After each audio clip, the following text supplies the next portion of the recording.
Hello everyone, welcome back to my channel. आज हमारा topic है गुडविल। सबसे पहले हमें पता होना चाहिए गुडविल क्या है। गुडविल का मतलब होता है reputation earn by A firm. एक फर्म के द्वारा अर्न की गई रेपुटेशन। कैसे अर्न की गई? उसके through the hard work and honesty of its owner, यानी कि ओनर के हार्डवर्क और ऑनेस्टी से अर्न की गई बहुत सारे सालों में काम करने के बाद जो रेपुटेशन उसे मिलती है उसी को गुडविल कहा जाता है। ओके, हमारी जो गुडविल है वो एक इंटेंजिबल एसेट है, क्योंकि intangible can not be seen और कैन नॉट बी टच्ड, यानी कि एक इंटेंजिबल एसेट है हमारी गुडविल। ओके, तो जो हमारी गुडविल है वो बिजनेस में हमें किस तरह से कैलकुलेट करनी है, किस तरह से वो हमारे प्रॉफिट अर्निंग में क्या रोल प्ले करती है, वो आज हम समझेंगे। तो देखते हैं कि क्लासिफिकेशन करते हैं, यानी कि गुडविल किस तरह से होती है, किस तरह की होती है। जो हमारी गुडविल है वो जनरली दो तरह की होती है।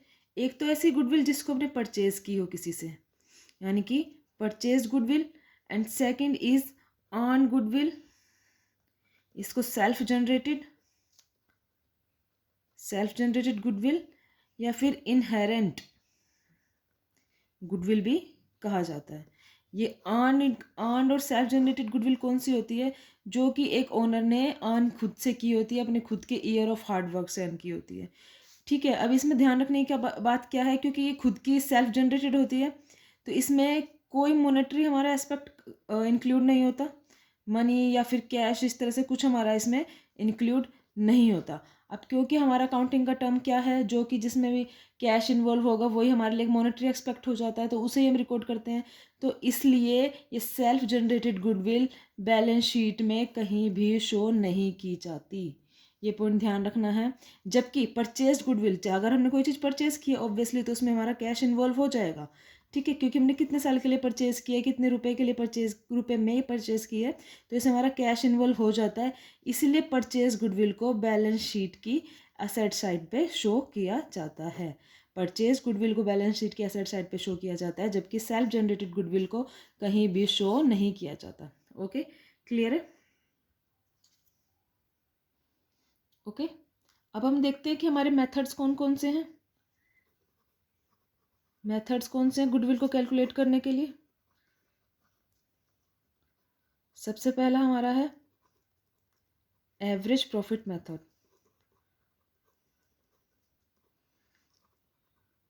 Second is super profit method, and third is capitalization of super profit method. Okay, पहले हम एवरेज प्रॉफिट को पढ़ते हैं। एवरेज का मतलब क्या होता है? जो हमारा जो पिछले साल में जो भी कुछ हमारा प्रॉफिट हुआ है, एवरेज प्रॉफिट निकालना है। सबसे पहले इसमें हमें एवरेज प्रॉफिट कैसे निकालना है? एवरेज प्रॉफिट यानी कि पिछले पास्ट ईयर का जो हमारा प्रॉफिट होगा, कितने साल का, फॉर एग्जांपल 5 ईयर्स का है तो उसको डिवाइड कर देंगे 5 से। ओके, ये हम जितने साल का ही प्रॉफिट लेंगे उस यहाँ उतने ही साल आएंगे। अगर हम 6 साल का लेंगे तो यहाँ 6 आ जाएगा, अगर हम 3 साल का लेंगे तो यहाँ 3 साल आ जाएगा। ओके, इन सबको प्लस करने के बाद डिवाइड कर देंगे नंबर ऑफ ईयर से, यानी कि जितने भी हमारे ईयर का वो प्रॉफिट है। इसके सॉरी, इसके बाद अब हम गुडविल को कैलकुलेट करेंगे तो उसका फॉर्मूला क्या हो जाएगा? Value of goodwill is equal to average profit multiply by number of year purchased, यानी कि हमने कितने साल के लिए उस गुडविल को परचेज किया है। ठीक है, फॉर एग्जांपल एक क्वेश्चन देखते हैं इसका। ये गुडविल कैलकुलेट करने के लिए एक न्यूमेरिकल करते हैं एवरेज प्रॉफिट मेथड से। Okay, the question is goodwill of a firm is valued at 3 years purchased, 3 years purchase of average profit of last 5 year, यानी कि ये हमें लास्ट 5 ईयर का एवरेज प्रॉफिट लास्ट 5 ईयर का profit हमें given है, इसकी हेल्प से हमें कैलकुलेट करनी है गुडविल। अब यह मेंशन किया गया है क्वेश्चन में average profit of the last 5 year. ठीक है, तो एवरेज प्रॉफिट का हमें फॉर्मूला पता है। एवरेज प्रॉफिट कैसे कैलकुलेट होता है? कि जो हमारे ये सारे लास्ट 5 ईयर का जो प्रॉफिट है इसको ऐड करके डिवाइडेड बाय कितने साल का दिया गया, 5 साल का, 1 2 3 4 5 डिवाइड कर देंगे 5 से। ओके, अब यहाँ ध्यान रखने की एक बात क्या है, हमें क्वेश्चन में 2008 में प्रॉफिट तो हुआ ही नहीं, लॉस हुआ है।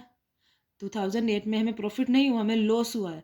तो इस सिचुएशन में क्या करेंगे, पहले सारा प्रॉफिट लिखेंगे 5 लाख, जो लॉस होगा उसको माइनस करेंगे, लॉस को माइनस करेंगे और सारे प्रॉफिट्स को ऐड, लॉस को इसमें से माइनस कर देंगे। Okay, plus 8 lakh divided bye कितने साल का गिवन है हमें, ये 5 ईयर्स का, डिवाइडेड बाय 5। तो जब हम इसको कैलकुलेट करेंगे तो हमारा टोटल आ जाएगा 18 lakh divided by 5 is equal to 3,60,000। ये हमारा क्या आ गया, एवरेज प्रॉफिट, क्योंकि हमें एवरेज प्रॉफिट निकालना था ना, तो इसलिए इसमें हमें लॉस का क्या काम, इसलिए हमने इसमें से लॉस को माइनस किया है। इसमें एक ध्यान रखने की बात क्या है, इस क्वेश्चन में या गुडविल कैलकुलेशन में कुछ हमारे होते हैं एबनॉर्मल लॉस और एबनॉर्मल प्रॉफिट। एबनॉर्मल लॉस यानी कि सडनली कोई लॉस हो जाना, जैसे कि loss by theft, loss by fire, इस तरह से कुछ, या फिर कुछ अनसर्टेनिटी हो जाना। ओके, एबनॉर्मल लॉसेस में आते हैं। और एबनॉर्मल प्रॉफिट कौन से होते हैं, जैसे कभी हमारी कोई लॉटरी लग गई, या फिर हमारी कोई हमारी पुरानी इन्वेस्टमेंट जिससे बहुत अच्छा रिटर्न मिल गया। तो इस तरह के जो प्रॉफिट्स होते हैं इनको उसको इन सब में ऐड ऑन नहीं किया जाता। क्यों नहीं ऐड ऑन किया जाता, क्योंकि ये हमारी स्टेटमेंट जो होती है ईयरली बेसिस पे होती है। अब एबनॉर्मल लॉस तो एबनॉर्मल प्रॉफिट एक साल हुआ, अगले साल नहीं होगा, दूसरे साल हुआ, चौथे साल नहीं होगा। एबनॉर्मल है, अनसर्टेन है, पता नहीं होता ना ही प्रॉफिट का ना ही लॉस का। एबनॉर्मल लॉस को तो हम ऐड कर लेते हैं इनमें, लेकिन प्रॉफिट को इसमें से माइनस कर दिया जाता है। ओके, ये बात ध्यान रखनी है। जब भी क्वेश्चन में किसी तरह का एबनॉर्मल लॉस पर्टिकुलरली लिखा नहीं होगा, हमें खुद पहचानना होगा उस एबनॉर्मल लॉस है या एबनॉर्मल प्रॉफिट है। तो एबनॉर्मल लॉस को तो ऐड करेंगे, लेकिन अगर कोई एबनॉर्मल प्रॉफिट होगा उसको उसमें से माइनस कर देंगे। ठीक है, बैक टू द क्वेश्चन में हमने एवरेज प्रॉफिट निकाल लिया था, लेकिन हमें क्या कैलकुलेट करनी है, क्वेश्चन में हमें गुडविल कैलकुलेट करनी है। तो गुडविल का फॉर्मूला भी यहाँ पे हमारा क्या हो जाएगा, goodwill is equal to average profit, जो भी हमने पीछे किया था इसका, इंटू ईयर ऑफ परचेज।